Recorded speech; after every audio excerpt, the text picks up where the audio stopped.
하신 우리를 인도하여 주시네. 얼품 있는 곳에 기쁨 주며 복동 중에 평화 주시네. 매일 주님 나의 곁에 계셔 순간마다 자비 베푸네. 나의 모든 염려 제하시고 새임 내게 허락하시네. 주의 복 외로운 자녀들을 용서하여 주시며 그날까지 함께 하실 것을 주님 친히 약속하셨네.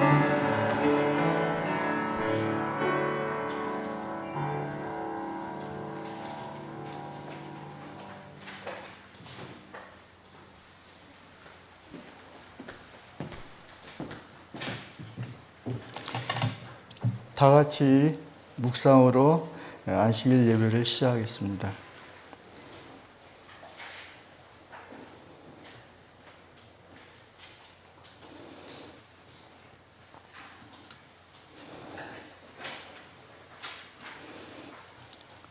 찬미는 22장 부르시겠습니다. 다 같이 일어나셔서 부르시겠습니다. 찬미 후에 이기재 집사님께서 기도하여 주시겠습니다.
다 함께 기도하겠습니다.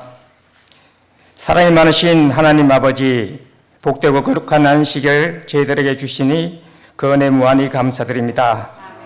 힘들고 어려운 시간들 속에 주님 은혜로 살게 하시고 지켜주심을 또한 감사드립니다.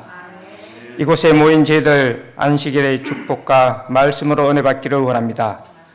저희들 마음을 주관하여 주셔서 모든 순서들을 통해서 위로받게 하시고 말씀 속에서 저희들 믿음을 지킬 수 있게 큰 믿음 허락하여 주시옵소서. 시작부터 끝까지 저희 마음을 주관하여 주시옵소서. 사랑이 많으신 예수님 이름으로 기도드립니다.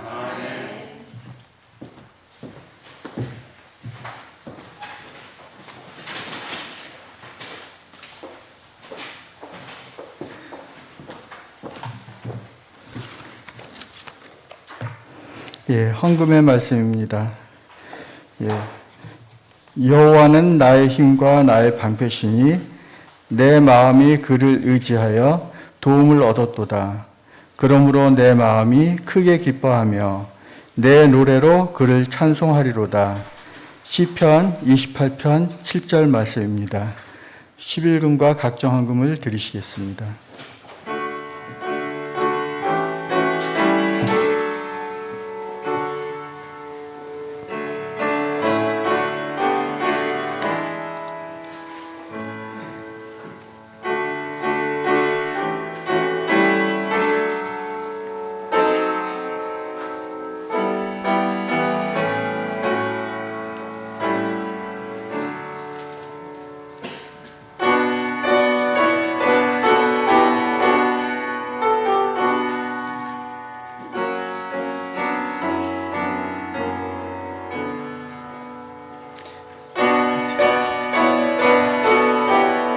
다 같이 일어나셔서 황금 찬미를 부르시겠습니다.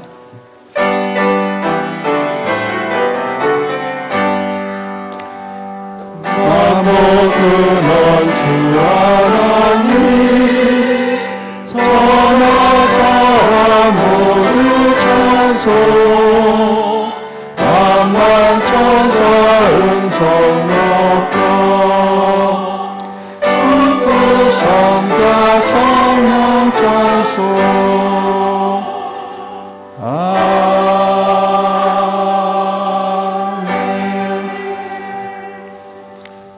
하늘에 계신 하나님 아버지 감사합니다. 저희를 한 주일 동안도 주님의 사랑 가운데 인도하시고 이 복되고 거룩한 안식일 주님의 전으로 나와 주님과 함께 예배드릴 수 있게 해주시니 감사합니다. 이 시간에는 한 주일 동안 살면서 수입에 있어 그 수입의 10분의 1과 감사하는 마음에 감사헌금과 각종 헌금을 가지고 왔습니다. 주님 받아주셔서 주님의 귀한 사업에 쓰여지게 하여 주셨고 드린 손들과 이 자리에 참석하신 모든 분들에게 주님의 사랑과 축복이 늘 함께하여 주셨기를 예수님의 이름으로 기도합나이다. 아멘.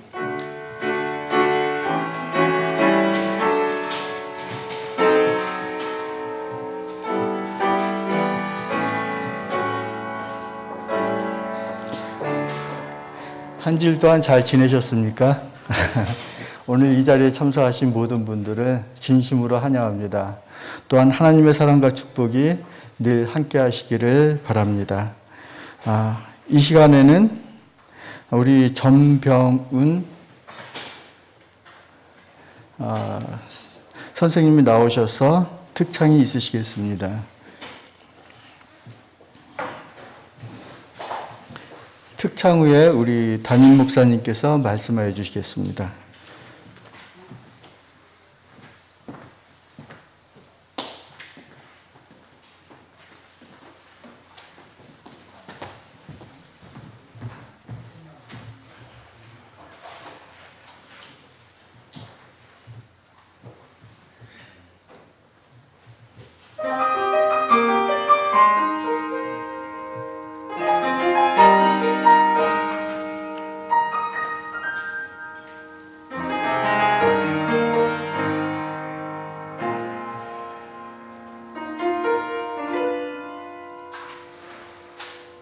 거센 풍랑을 넘어 주가 걸어오시네. 내 눈 주를 볼 때 상황을 넘어 평화가 내게 임하네. 삶의 파도를 건너 주가 찾아오시네. 내 눈 주를 볼 때 생각을 넘어 평화가 내게 임하네. 평화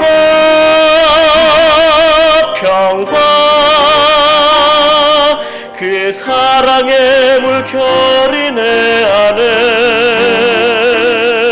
주님 내 삶의 주인 되시니 오늘도 난 이 풍랑 위 걷네.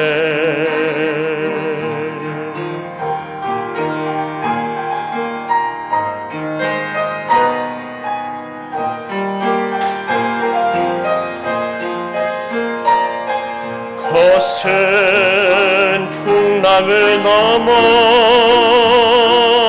주가 걸어오시네. 내 눈 주를 볼 때 상황을 넘어 평화가 내게 임하네. 평화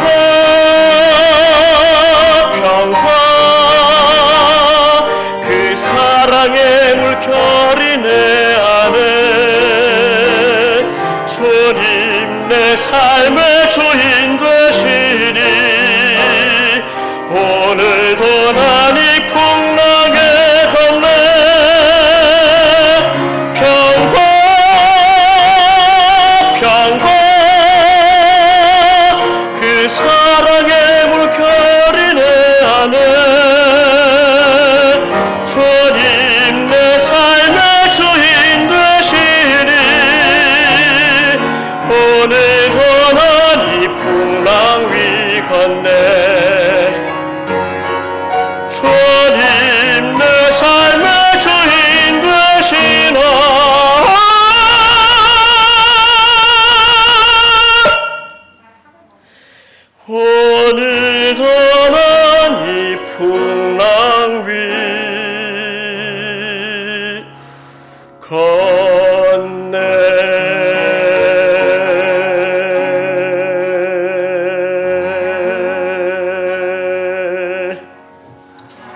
교과하겠습니다. 오늘은 84쪽입니다.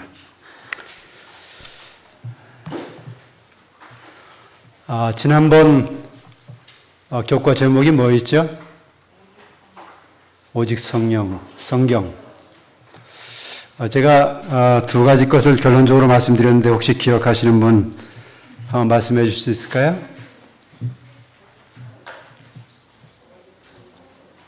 네. 크게 한번 말씀해 보세요. 네? 예. 성경을 믿으십니까? 다 믿으시죠?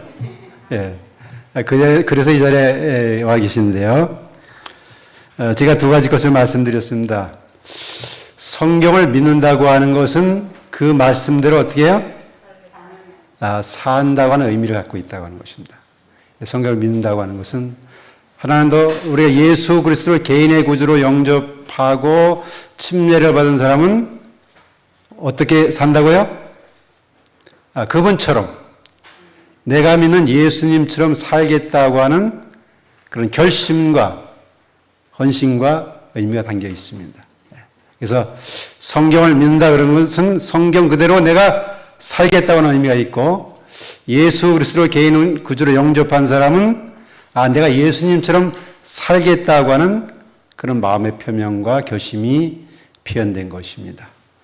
그래서 지난 오후에는 우리가 오직 성경으로, 그래서 성경으로 우리가 산다고 하는 것을 말씀드렸습니다. 오늘은 제목이 뭐죠? 해석이 필요한 이유. 성경의 저자는 누구라고 했습니까? 하나님.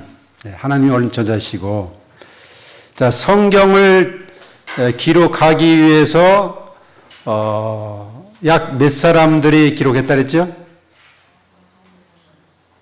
몇 사람? 40여 명의 기자들이 있습니다.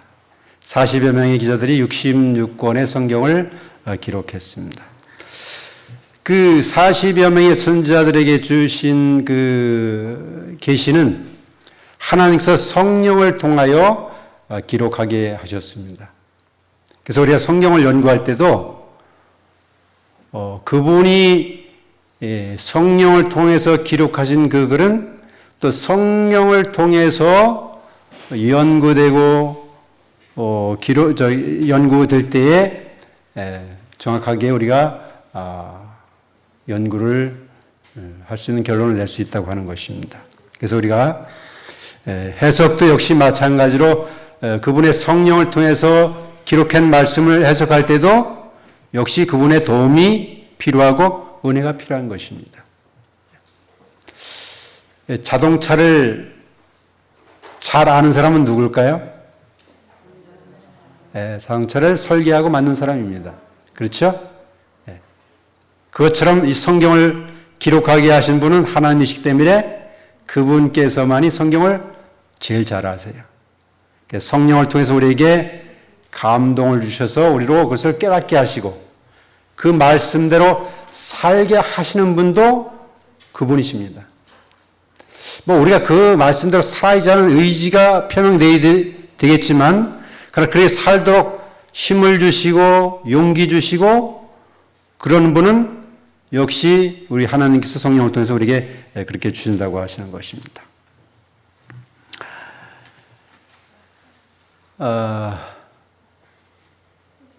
제가 이제 손녀가 있지 않습니까? 지금 3살인데, 큰 손녀도 있지만, 손녀가 자주 묻는 질문이, 이건 뭐야? 이건 뭐야? 이렇게 묻는 것입니다. 그러면 어때요? 엄마나 아빠나 할아버지는 그걸 어떻게 해요? 설명해 줍니까? 예, 아주 차근차근히 잘 알아듣게 그 아이가 이해할 수 있는 수준에서 설명해 주는 것입니다. 그럼 또 다음에 또 물어요. 이건 뭐야? 계속 묻는다. 그래서 다 길러보시고 손주 키워보시지만 그 아이들이 질문이 끊이질 않는 것입니다. 그러면서 그 아이들은 뭘 알아가요?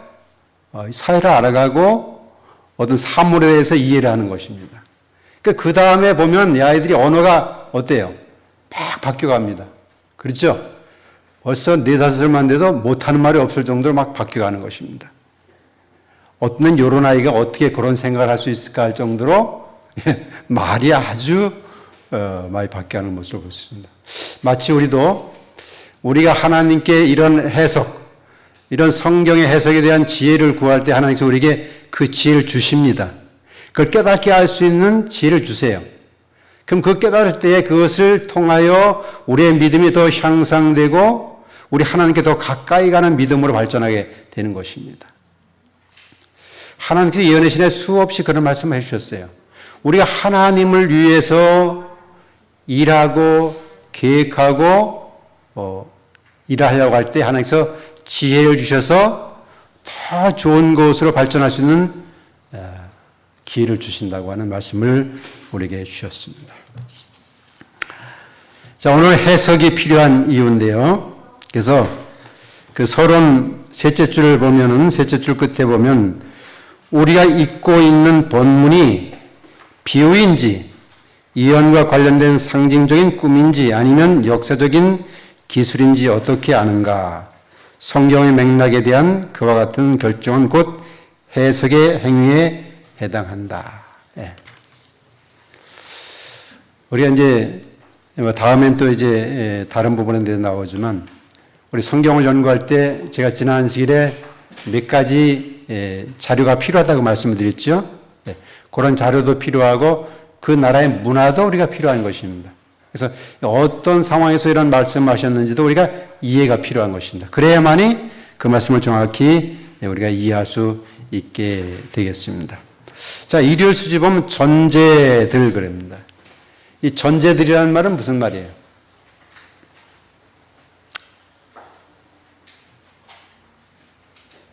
자, 제가 어떤 분하고 얘기할 때 내가 전제로 얘기하는데 그 말은 뭐예요? 나는 이미 결정을 해놓고 생각을 가지고 있는 거예요. 전제로다가. 또 다른 말로 말하면 선입견. 이미 어떤 부분에 대해서 딱 자기 생각의 틀을 가지고 있는 것입니다. 그렇게 되면 그 성경의 해석이 잘 들어올까요? 잘 안 들어올까요? 잘 안 되게 됩니다. 그래서 자기의 선입견이나 여기 말한 대로 전제들을 가지고 있으면 그 말씀을 성령에서 우리에게 감동을 주신다 할지라도 내 것으로 받아들이지 않고 자기가 갖고 있는 선입견이나 전제들을 가지고 있기 때문에 그걸 잘 이해를 못하거나 그 말씀대로 살아가기가 어려운 것들입니다. 자, 여기 예를 들어 놓은 게 하나 있죠. 우리 86쪽 둘의 여섯 일곱째 줄 밑에서 일곱째 줄부터 보면 중간에 예를 들어 하나님의 초자연적인 개입을 단호하게 배제하는 세계관을 가진 사람은 성경을 하나님이 역사를 통해 행하신 진실하고 믿을 만한 보고서라고 이해하지 않고 초자연적인 세계를 인정하는 자들과는 아주 다르게 성경을 해석할 것이다. 제가 지난 안식에도 말씀드렸지만 우리는 무슨 주의라 했죠? 우리는 역사주의. 그래서 우리는 성경 있는 그대로 받아들이는 겁니다. 근본주의, 근본주의. 그래서 성경 있는 대로 그대로 받아들이지만은 자유주의 신학은 안 그런 것입니다. 성경을 다르게 보는 것이에요. 그래서 이 기적 같은 것도 그냥 실제 기적이 아니라 하나의 그냥 이야기로 이렇게 전개해 나가는 것을 볼 수가 있습니다.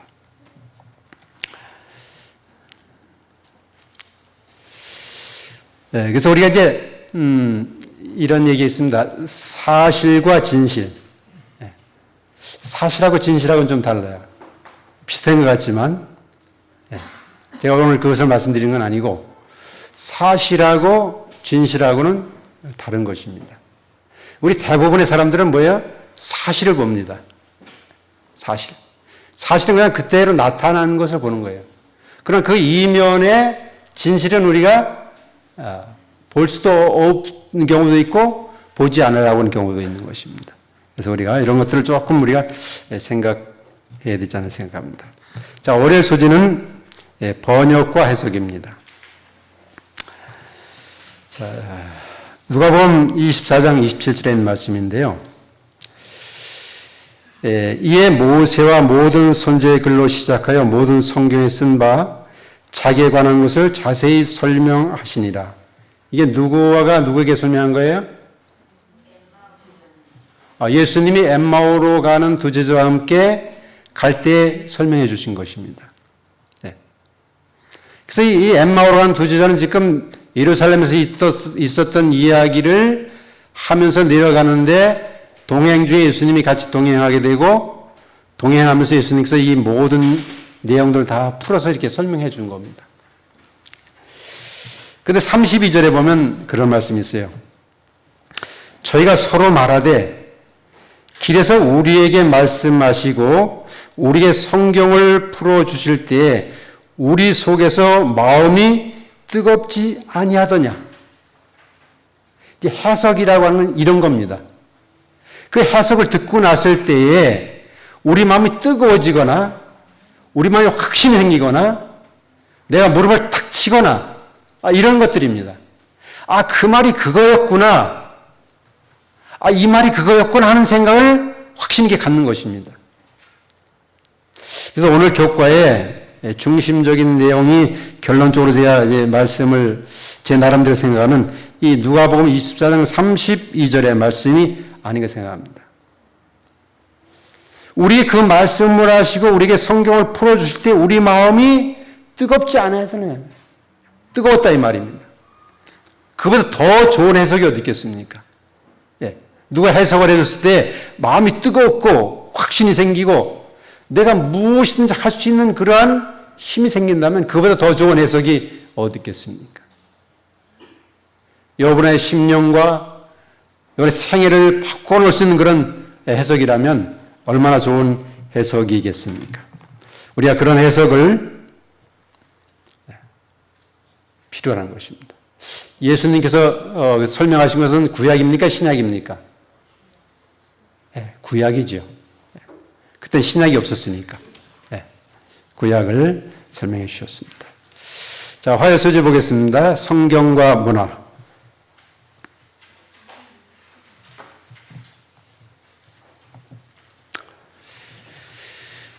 아까 제가 말씀드렸듯이 그 성경을 주실 때의 배경과 또 그 문화적인 것도 우리가 좀 살펴봐야 된다. 그렇게 말씀을 드렸습니다. 여기 네 번째 줄을 보면 근동 문화에 대한 배경적인 지식은 일부 성경절들을 이해하는 데 도움이 된다. 근동 문화는 어디를 가리킵니까? 근동 지방. 이 중심을 어디다 두고 근동 지방. 우리가 여기 옛날엔 여기 우리 부가 대제가 무슨 지혜였지요? 목사님. 원동 지혜. 근동 지방이 있고 원동 지방이 있습니다. 그 중동 지방이 있고. 그 어디를 기점으로 해서 이것이 근동이 되고 원동이 되냐 이면. 그것은 기준이 영국을 기준으로 합니다. 영국. 영국은 해가 지지 않는 나라였습니다. 그래서 그때 당시에 모든 기준을 이게 영국을 기준으로 했어요. 영국을 기준으로 했을 때 근동지방, 원동지방 이렇게 되는 거예요. 중동지방 이렇게 분류되는 것입니다. 그래서 이 시간도 지금 그렇게 맞춰지고 있습니다. 우리가 시간 보는 것도. 어쨌든 우리가 그런 속에서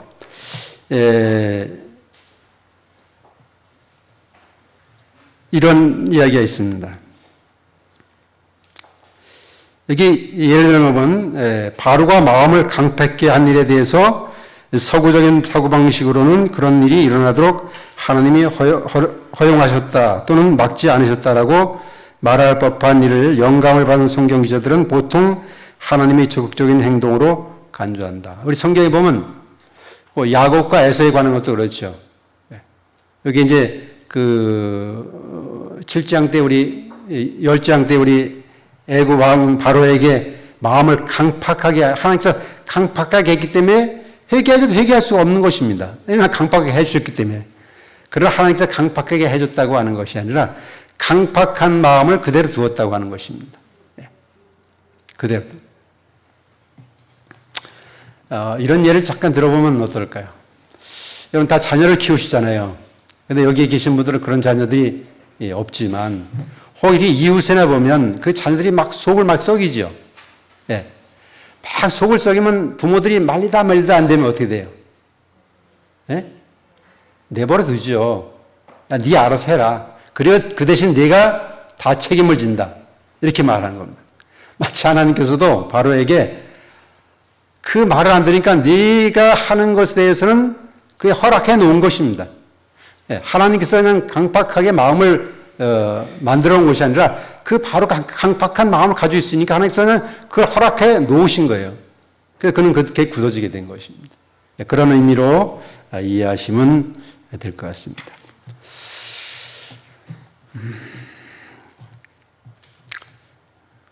자, 우리 수요 소재 보겠습니다. 죄로 물들고 타락한 우리의 본성.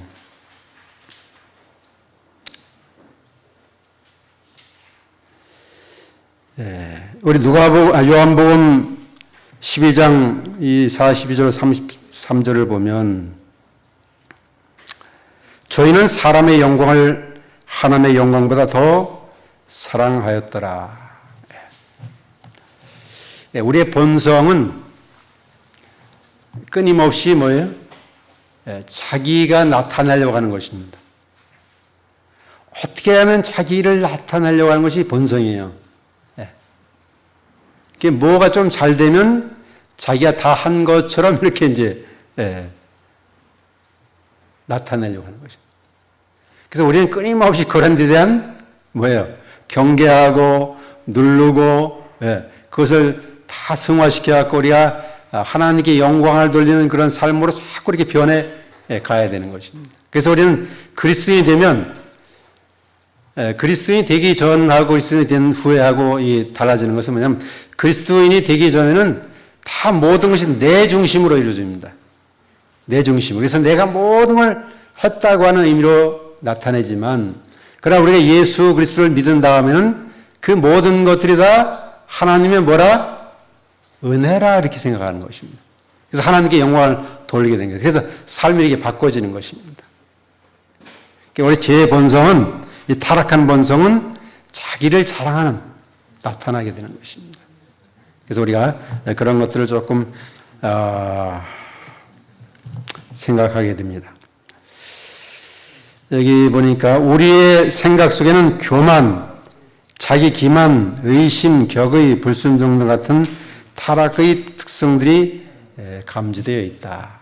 우리 항상 내재되어 있다고 하는 것입니다. 그래서 우리가 늘 우리가 매일 삶 속에서 우리 하나님께 기도하고 마음을 들이지 않으면 우리 마음속에는 늘 내 자신은 그렇게 하려고 안 해도 사단이 늘 마음속에 들어와 충동하는 것입니다.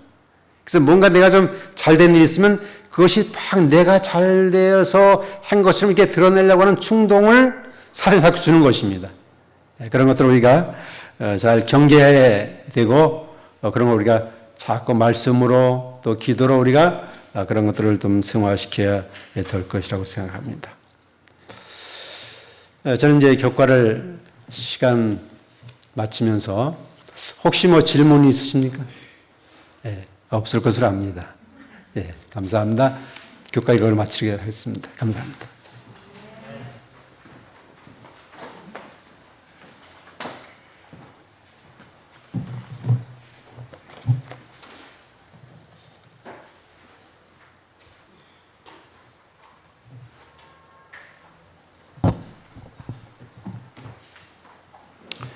자, 안녕하십니까? 지금 바깥에는 가랑비가 내리고 있습니다. 우리 산천 총옥이 가랑비를 맞고 조금 더 이 생기를 되찾았으면 좋겠다는 마음이 듭니다.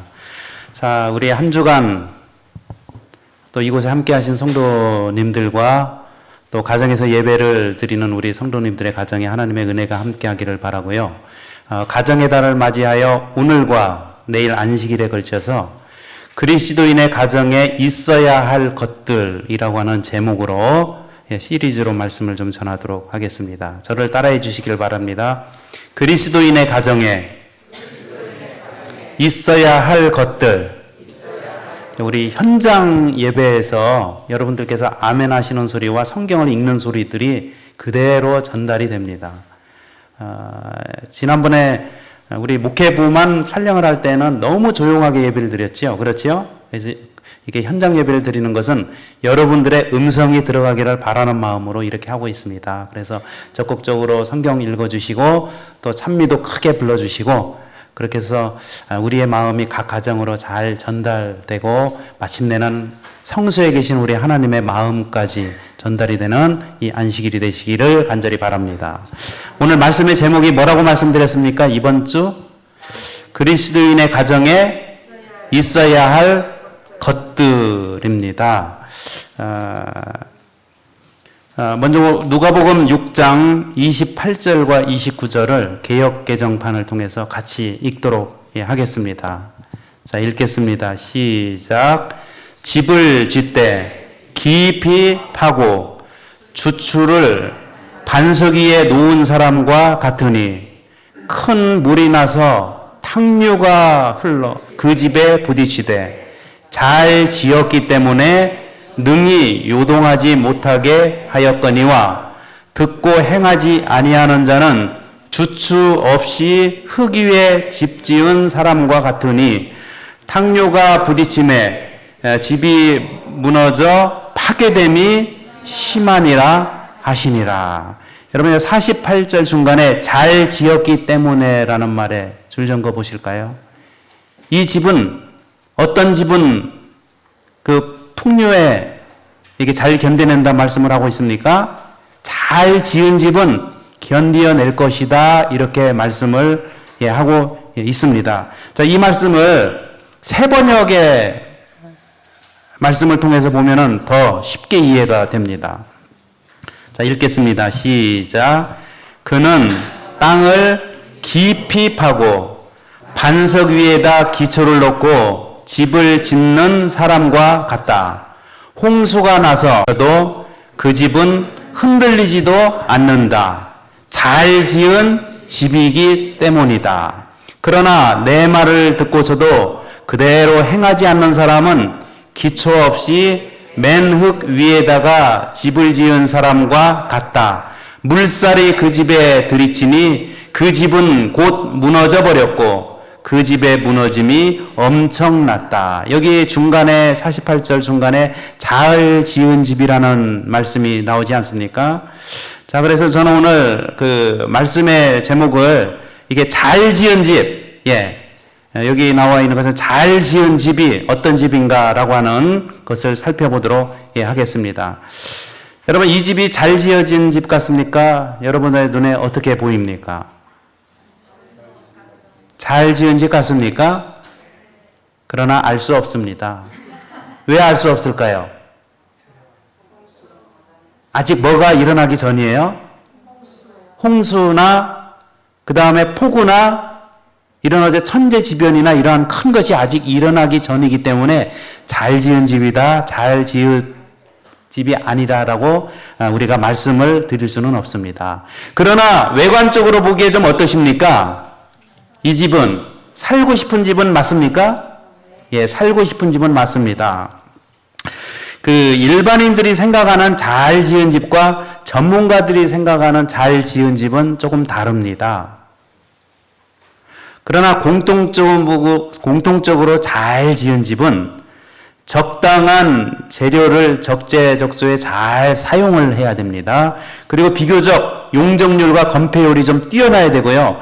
그 다음에 외적으로 보기에 좀 수려하고 아름답고 또 공간 활용이 잘 되어지는 집을 잘 지은 집이다 이렇게 말씀을 하고 있습니다. 조금 더 말씀을 자세하게 드리면은 잘 지은 집이란 기초부터 구조가 튼튼해야 됩니다. 눈에 보이지 않는 기초가 어떻게 해요? 튼튼한 집이 잘 지은 집입니다. 그 다음에 외관이 아름답고, 그 다음에 쓸모가 있어야 되고, 마감이 잘 어울리게 지어야 됩니다. 그 다음에 시공이 잘 되고 설계가 잘 되어진 집이어야 합니다. 그 다음에 무엇보다도 색상이 서로 잘 어울리고, 가장 중요한 것은 사용자가 살면서 불편함을 느끼지 않는 집이 가장 잘 지은 집이다. 이렇게 말씀을 하고 있습니다. 자, 오늘 말씀의 제목을 같이 우리 읽어보겠습니다. 시작. 잘 지은 집의 재료인 가정의 가장 되신 하나님의 임재. 자, 오늘 말씀은 잘 지은 집. 영적으로 봤을 때 하나님께서 저와 여러분들이 잘 지은 집이 되기 위해서는 가정의 가장이 누가 돼야 돼요? 아버지가 아니고, 어머니가 아니고, 자녀가 아니고, 가장은 오직 하나님 한 분이 가정의 가장이 되었을 때 그 집은 잘 지은 집이다. 이렇게 말씀을 드릴 수가 있는 것입니다. 여러분, 화목한 가정에는 주로 슬픈 소리가 많이 날까요? 기쁜 소리가 많이 날까요? 당연히 기쁨의 소리가 많이 나오겠죠? 그리고 언성이 높을까요? 좀 조용조용하게 말해도 서로 의사소통이 잘 될까요? 뭐 하나를 하려면 언성을 높여야지 되는 집이 있죠. 그러나 그렇게 하지 않아도 잘 가정이 이렇게 돌아가는 집이 있다는 것입니다. 여러분, 각 가정이 의견이 분분한 것, 이것이 얼마나 좋지 않은지를 사사기 21장 25절을 통해서 살펴보겠습니다. 같이 읽겠습니다. 시작. 그때 이스라엘에 왕이 없으므로 사람이 각기 자기의 소견에 옳은 대로 행하였더라. 여러분, 여기 각기 자기의 소견에 옳은 대로 행하였다. 이 말씀에 줄을 좀 그어주시면 감사하겠습니다. 여러분, 각기 자기의 소견대로 행할 수밖에 없었던 그 이유는 이스라엘에 누가 없었어요? 왕이 없었다. 그 나라에 왕이 없으니까 그 백성들이 어떻게 살아요? 자기의 소견대로 그냥 살았다고 하는 것입니다. 우리의 가정도 하나님께서 우리 가정의 가장이 되지 않으면 각각 다른 모습으로, 자기의 모습으로, 자기 생각대로 이 가정을 꾸려나가게 되어 있습니다. 그리고 여기 각기 자기의 소견에 옳은 대로, 이 의미를 오늘 저녁에 좀 설명해 드리고 생각해 보려고 합니다. 여러분, 여기 제가 신앙을 시작한 지 얼마 안 된 후에 똑같은 꿈을 몇 번 꿨어요. 그때가 청년 때였거든요. 그 난간이 없는 그 아파트 옥상이었는데 난간이 없는 곳에 제가 있었어요. 서 있었어요. 근데 여러분, 지금 생각을 해보면은 그 난간이 조금 미끄러웠던 것 같아요. 그 바닥이 어때요? 미끄러운데 제가 서 있었어요. 그런데 갑자기 이 아파트 건물이요, 옆으로 이렇게 기울어지기 시작했습니다. 이렇게 기울어지기 시작했어요. 제가 걱정이 될까요? 안 될까요? 여러분, 한번 생각해 보세요. 이렇게 높은 아파트 꼭대기 옥상에 여러분들이 있는데 난간도 없고 위에는 이렇게 기름을 칠해 놓은 것처럼 약간 미끌미끌합니다. 제가 이것을 똑같은 꿈을 몇 번이나 꿨어요. 겁이 났겠습니까? 안 났겠습니까? 그래서 저게 서 있던 제가 이게 옆으로 조금 기울어지려고 할 때 주저앉았습니다. 왜요? 서 있는 것보다는 앉아 있는 것이 더 낫겠다고 생각이 되었어요. 근데 조금 더 옆으로 더 기울어지는 거예요. 그래서 저는 이제 앉아 있던 제가 완전히 바짝 엎드렸습니다. 그런데 여러분, 이 손과 그 몸에 느껴지는 이 바닥이요, 약간 미끌미끌하게 느껴져요. 근데 여러분, 꿈속에서는 얼마나 그게 생생했던지, 이거 조금만 더 기울어지면 어떻게 될 것 같아요? 이 높은 곳에서 떨어져서 완전히 추락해서 이 생명을 잃을 것 같은 순간이 되면은 제가 꿈에서 벌떡 일어나게 되었습니다. 꿈에서 깨어난 거예요. 근데 그 꿈을 몇 번이요? 같은 꿈을 몇 번. 제가 다음에 또 신앙생활 처음에 다른 꿈을 또 꾼 적도 있어요. 그 얘기는 다음에 좀 해드리겠습니다. 그래서 이것을 생각해 봤어요. 그래서 그 꿈을 꾼 다음에 제가 무슨 생각을 했냐면은, 이 아파트가 뭔지는 모르겠는데, 아무튼 아파트가 뭔지는 모르겠는데, 나를 바치고 있는 이 건물이 옆으로 기울어지는 일이 없었으면 좋겠다. 그때 그냥 단순하게 그런 생각이 들었어요. 아니면은, 이 건물이 옆으로 약간 이렇게 기울어지더라도 내 배에 뭐가 강력하게 붙는 접착제가 있어서 그 위에 어떻게 해요? 옥상에 딱 달라붙어 가지고 아무리 기울어도 떨어지지 않을 만큼 뭔가 이 건물 옥상과 내가 접촉할 수 있는 뭐가 접착제가 있었으면 좋겠다라고 하는 생각을 하게 되었어요. 여러분들 같으면 그런 생각이 들겠습니까? 안 들겠습니까? 여기서 떨어지지 않는 방법은 그냥 서 있든지 그대로 곧바로, 아니면은 기울어지더라도 접착제가 있어서 떨어지지 않도록 딱 붙어 있는 것이었습니다. 나중에 신학과에 들어가서 이 꿈을 이해하게 해주는 성경절을 찾게 되었습니다. 자, 그 성경절이 뭘까요? 여호수아 1장 7절과 8절입니다. 읽겠습니다. 시작. 우로나 좌로나 치우치지 말라. 그리하면 어디로 가든지 형통하리니. 그리하면 내 길이 평탄하게 될 것이며 내가 형통하리라. 뭡니까 여러분? 자기의 소견에 옳은 대로 행하였다. 이 말씀의 뜻은 뭐예요? 기울어져 있다는 얘기예요. 치우쳐 있다는 것입니다.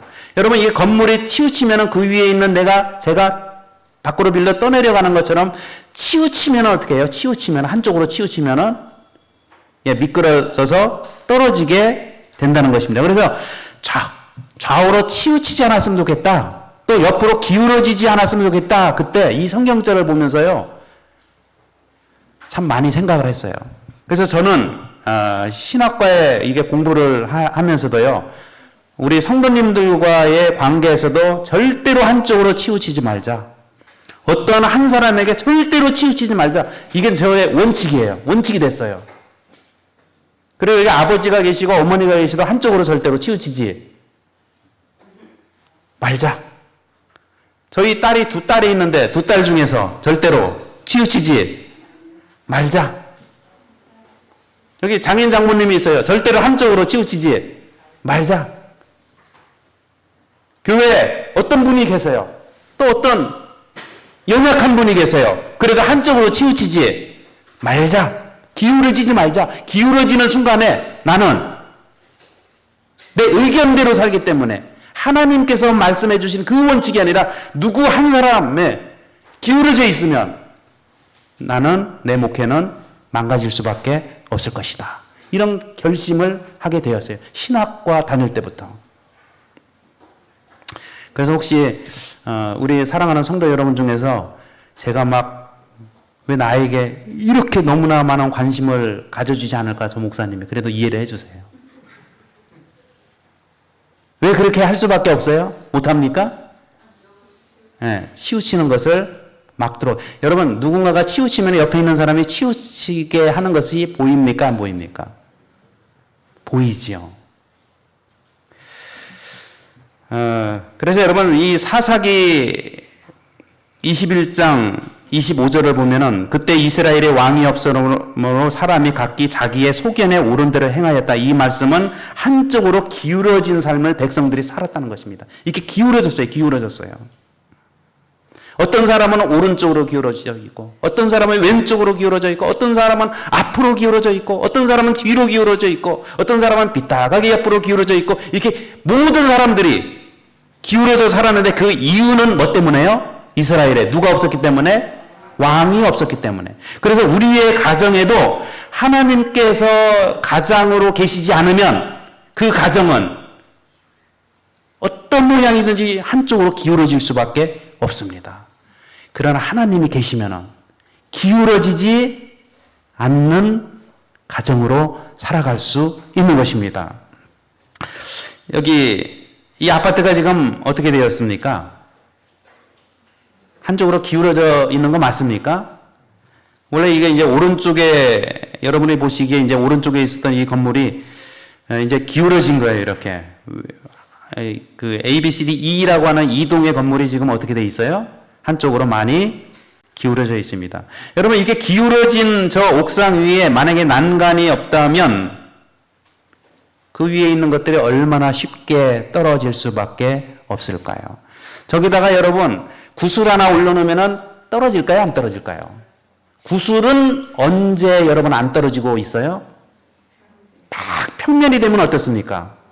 안 떨어지는 약간만 기울어져도 떨어집니다. 낮은 쪽으로 굴러가게 되어 있어요.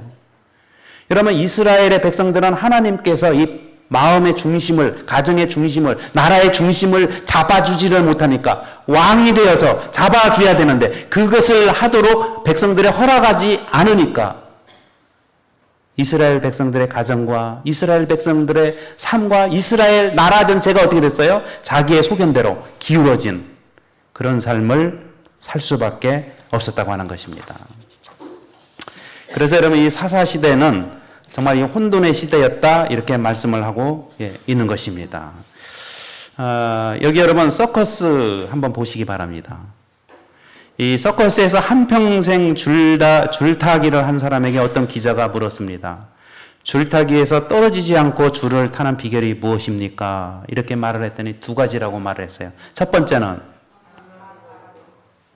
앞에만 바라본다는 거예요. 밑에 바라보는 순간에 어떻게 돼요? 어떤 관중이 막 나를 환호해요. 그래서 거기에 마음이 뺏기면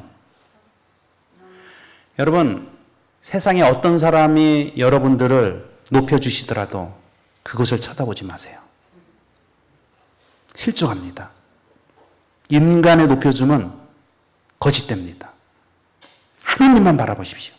어떤 사람이 여러분들을 힘들게 한다, 낙심하게 한다, 그래도 그쪽으로 여러분들의 마음을, 시선을 빼앗기지 않게 되기를 바랍니다. 오직 어떻게 해야 돼요? 우리는 앞쪽만을 바라보는 삶. 나에게 어떠한 일이 생겨도 그쪽으로 그쪽으로 마음을 두지 마시고 오직 앞면만을 바라보시는 성도가 되어야 됩니다. 그리고 두 번째는요, 중심을 잡을 것. 여러분, 이게 줄에 서 있는 이 사람의 줄 타는 사람들이 어떻게 합니까? 몸을 어떻게 하던가요? 사실은 어떤 때는 부채를 폈다가 어떤 때는 접다. 이게 왜 할까요? 이거 괜히 멋있으라고 이거 펼칠까요? 중심이 좀 이쪽으로 가려고 하면은 이걸 펼쳐서 어떻게 하는 거예요? 중심을 잡는 거예요. 그리고 이쪽으로 이렇게 쏠려 가려고 하면은 중심을, 이 부채를 접어서 다시. 그래서 여러분, 이렇게 그 사람의 몸은 이게 줄로부터 해서 왔다 갔다 할수라도 중간은요, 그 줄과 이렇게 딱 수평을 이룬다고 하는 것을 알 수가 있습니다.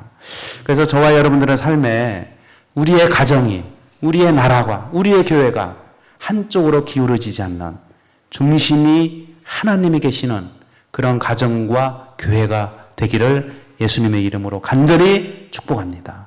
우리는 그러한 교회와 가정을 만들어 나가야 됩니다.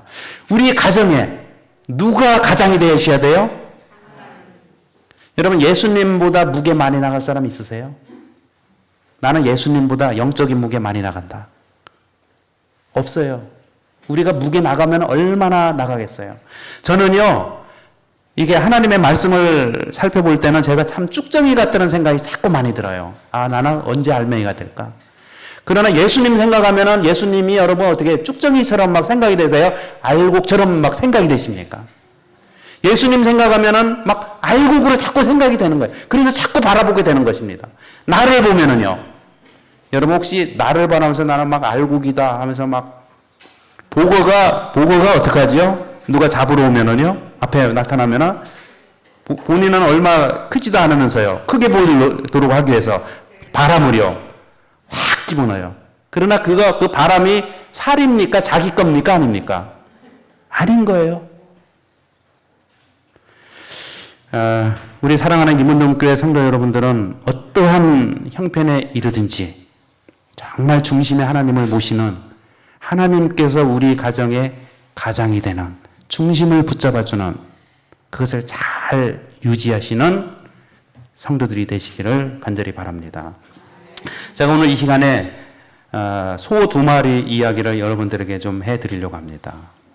사무엘상 6장 7절과 10절에 보면은 오늘 말씀의 제목은 우리 가정의 가장이 되시는 예수님. 제가 지금 그 부분을 말씀하고 있지 않습니까? 이 소 2마리가 이제 나오는데요. 이 소 2마리의 진정한 주인은 누구였을까? 오늘 그것을 좀 살펴보려고 하는 것입니다. 진짜 이 소를 움직였던 그 힘은 어디서부터 나왔을까? 자, 사무엘상 6장 7절과 10절의 말씀을 읽겠습니다. 7절 시작. 그러므로 새 수레를 하나 만들어 멍에를 메어보지 아니한 젖나는 소 2마리를 끌어다가 소의 수레를 메우고 그 송아지들은 떼어 집으로 돌려보내고 10절입니다. 시작. 그 사람들이 그같이 하여 젖나는 소 2를 끌어다가 수레를 메우고 송아지들은 집에 가두고. 여러분 이 얘기 잘 아시죠? 이 얘기를 아마 한 3주 됐나요? 한 달 됐나요? 우리 전도사님께서도 금요일 저녁에 설교를 영상을 통해서 하신 것으로 제가 기억이 납니다. 조금 설명을 해드리면은 이 여호와의 법궤를 블레셋 사람들에게 빼앗겼을 때 이 블레셋에 큰 어려움이 생겼죠. 그래서 이 어려움이 왜 생겼을까를 살펴보다가 만약에 암소 2마리에다가 법궤를 실어서 베세메스라고 하는 곳으로 직진해 가면은 이것은 하나님이 노여워서 내린 것이고, 그렇지 않고 그냥 옆길로 가버리면은 좌우로 치우치면은 이것은 하나님이 내린 재앙이 아니다. 이렇게 판단하기로 블레셋 사람들이 마음속으로 결정을 한 거예요. 그러니까 여러분 블레셋 사람들의 시선은 온통 어디에 갈까요? 저 소가 좌우로 치우칠 것인가 아니면은 앞을 향해서만 갈까? 그것만 쳐다보고 있는 거예요. 누가요? 블레셋 사람들이. 마음속으로는 무슨 생각이 들었을까요? 치우치기를 바랬을까요? 곧장 가기를 바랬을까요? 치우쳐야죠. 왜요? 그래야지 하나님이 안 계신 것으로 드러나기 때문에. 그러나 이스라엘 백성 입장에서는 어땠을까요? 치우쳐야 됩니까? 곧장 와야 됩니까? 곧장 가야죠. 어떠한 어려움이 있어도 곧장 가야지 하나님은 역시 살아 계시다라고 하는 것을 드러낼 수 있는 것입니다. 여기 7절에 보면은 조금 새 수레를 하나 만들고, 이 말의 뜻을 뭘까요? 같이 읽어보겠습니다. 시작. 한 번도 세속적 목적을 위하여 사용된 적이 없는 수레. 블레셋에 이런 수레가 없었기 때문에 수레 하나를 새롭게 만들었다.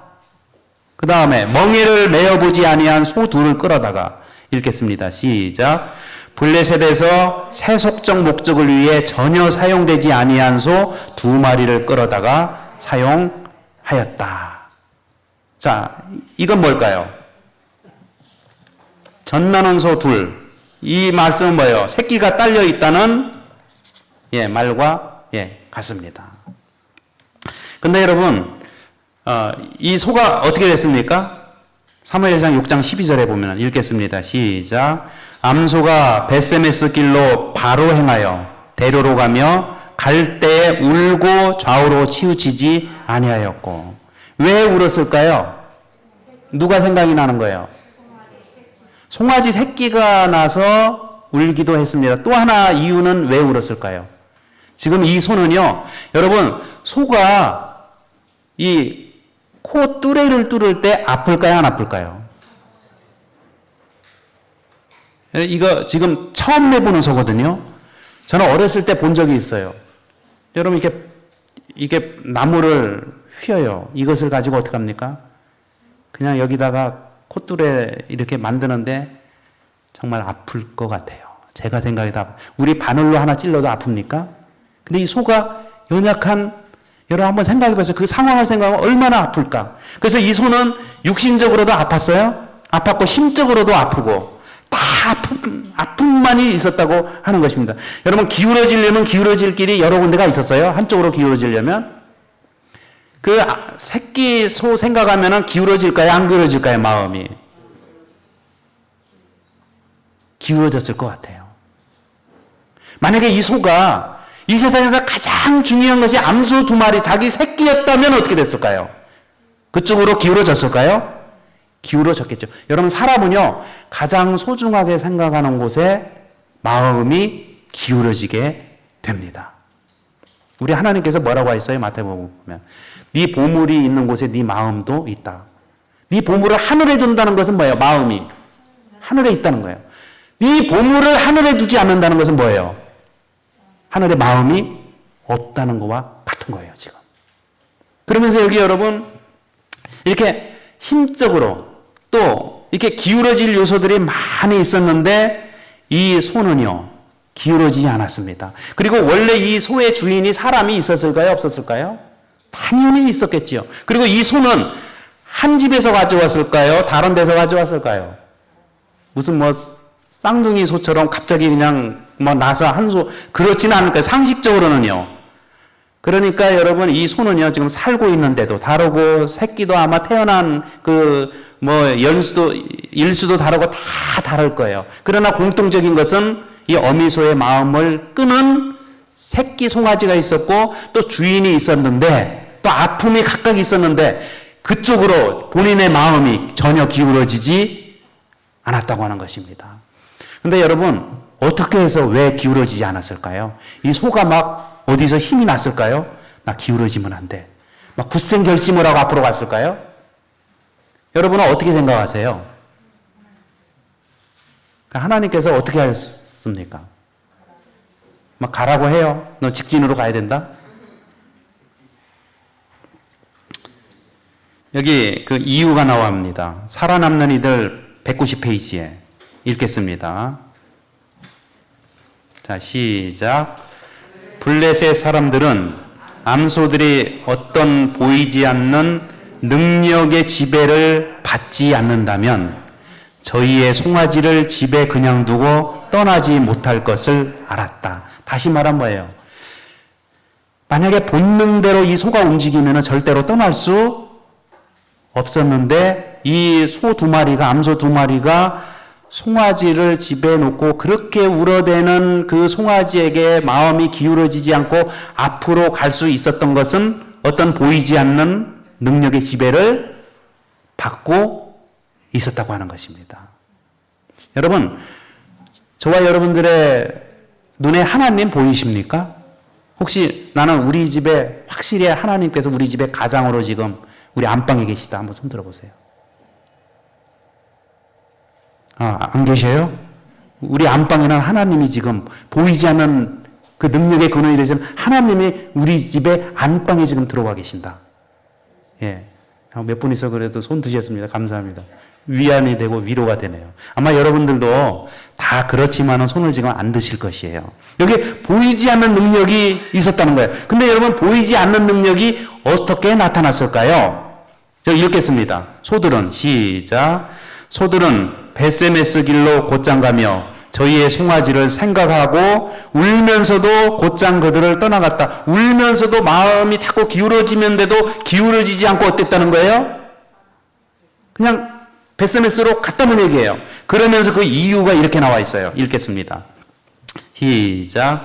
블레셋의 방백들은 베세메스 국경까지 거룩한 궤를 쫓아갔다. 그들은 그 거룩한 궤를 감히 소에게만 맡길 수가 없었다. 그들은 하나님의 천사가 법궤와 동행하고 소들을 인도해서 법궤가 소속된 곳으로 가게 한다는 것을 알지 못했다. 그러니까 블레셋 사람들은 알지 못했어요. 뭐를 알지 못했다는 거예요? 저 소를 지금 인도하고 있는 분이 하나님의 천사였다는 것을 알지 못했다는 거예요. 그 얘기는 뭘까요? 실제로 이 소를 인도하셨던 분은요, 누구였다는 거예요? 하나님의 천사. 여러분, 만약에 하나님이 그 현장에 나타나서 이 소를 인도하지 않았으면 이 소는 당연히 어디로 갈까요? 울고 있는 송아지 곁으로 갔겠지요. 그러나 자꾸 가려고 할 때마다 그 울음소리가 들려올 때마다 이 하나님의 천사가 옆에서 어떻게 했어요?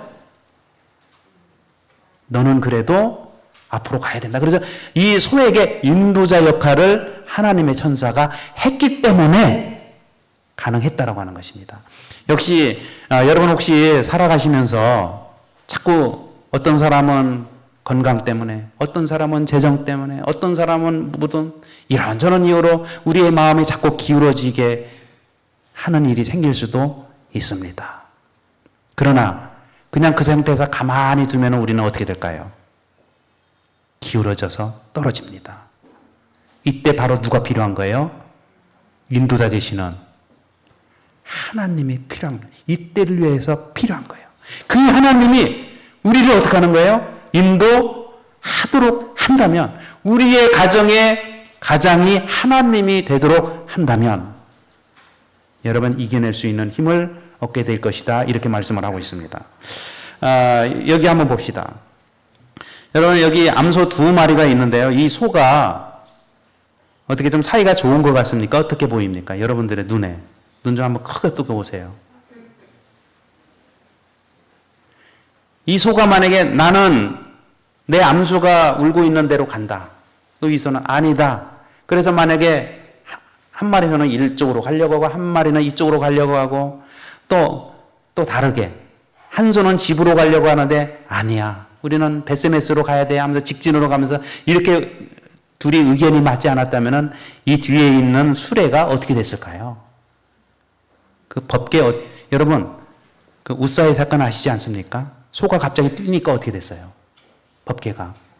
이 법계가 하나님의 능력으로 이대로 있을까요? 소가 막 날뛰기 시작하면 이 법계도 땅으로 쏟아질까요? 아마 쏟아질 겁니다. 그러나 쏟아지지 않고 그렇다고 길이 좋았겠습니까? 그래도 그 길을 이렇게 직선길로 갈 수 있었던 것은 이 2마리의 소가 마음이 잘 맞았습니다. 그러니까 다시 말씀드리면은 그 수레를 끌고 있는 2마리의 소의 각각 인도자가 누구였다는 거예요? 하나님께서, 동일하신 하나님이 이끌어 주시고 인도하셨다는 것입니다. 여러분 우리의 가정도 어떤 사람은 혼자 살 수도 있고 어떤 사람은 2사람, 어떤 사람은 3사람, 어떤 사람은 4사람, 또 5사람 이렇게 살아갈 수가 있습니다. 그러나 숫자에 상관없이 각각의 인도자가 하나님이 되시도록 하면 우리는 그 목적지를 향해서 하나님이 이끌어 주시는 그곳으로 도착하게 될 것입니다. 그래서 우리의 가정에는 우리 하나님께서 가장이 되도록 해야 됩니다. 자, 이제 제가 오늘 말씀을 마치면서 사사기 21장 25절을 같이 읽겠습니다. 시작. 그때 이스라엘에 왕이 없으므로 사람이 각기 자기의 소견에 옳은 대로 행하였더라. 여러분, 우리 사랑하는 성도 여러분, 여러분은 누구에게 삶의 고삐를 맡기고 계십니까?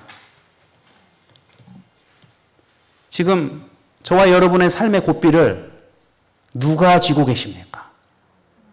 여러분, 하나님께서 우리의 삶에 고삐를 쥐도록 내어드려야 되지 않겠습니까?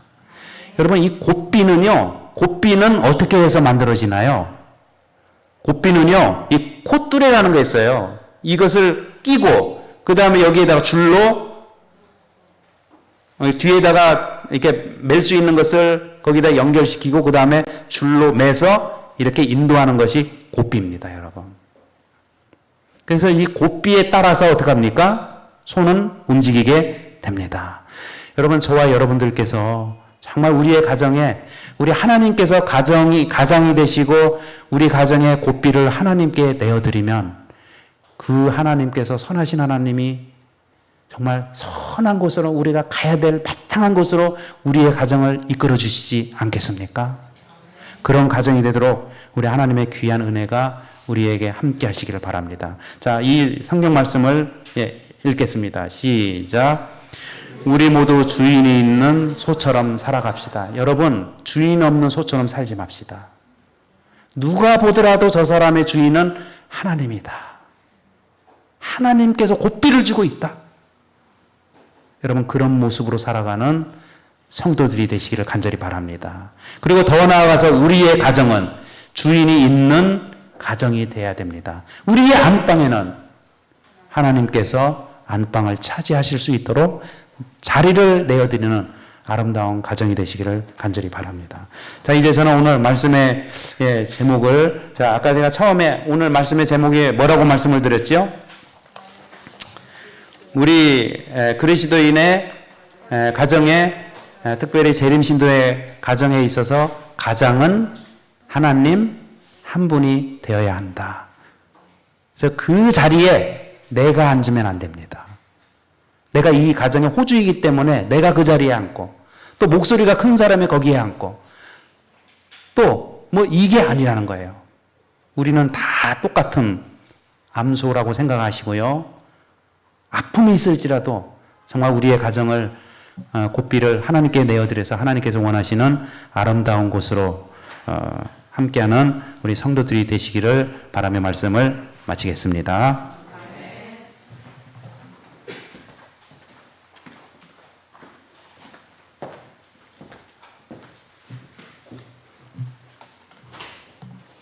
예, 마치는 찬미는 612장입니다. 612장 부른 후에 말씀하여 주신 목사님께서 기도해 주시겠습니다.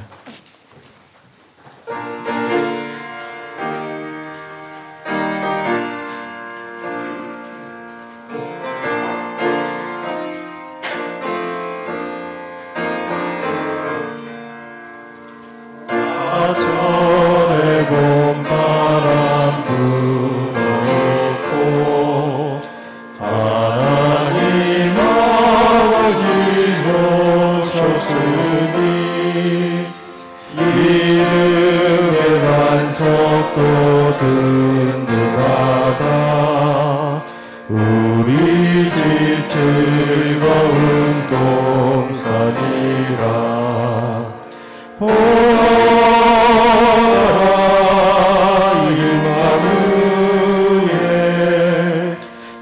예수만 섬기는 우리 집 오너라 임마누엘 못되고 즐거운 하루하루 어버이 우리를 도우시고 동기는 사랑에 뭉쳐있고 기쁨과 소름도 같이 하니 한칼의 총화도 천국이라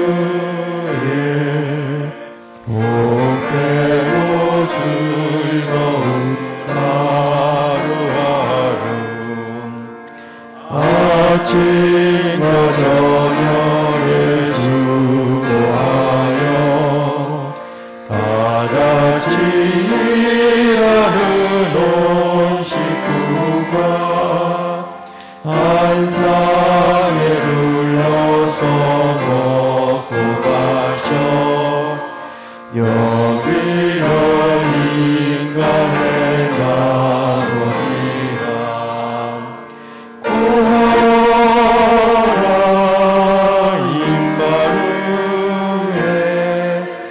예수만 섬기는 우리 집 오라 임마누엘 복되고 즐거운 하루하루 하나님 아버지, 오늘 우리의 가정이 잘 지어진 집이 되기를 바라는 하나님의 마음을 살펴보았습니다. 우리 가정의 삶의 고삐를 인도자 되신 하나님께 맡기게 하여 주시고, 우리의 가정이 가장이 하나님이 되실 수 있도록 우리의 마음의 안방을 내어드리고 우리의 가정의 안방을 내드리는 귀한 성도 되게 하여 주시옵소서. 축복의 가정 되게 하여 주시옵소서. 예수님의 이름으로 간절히 기도드립니다.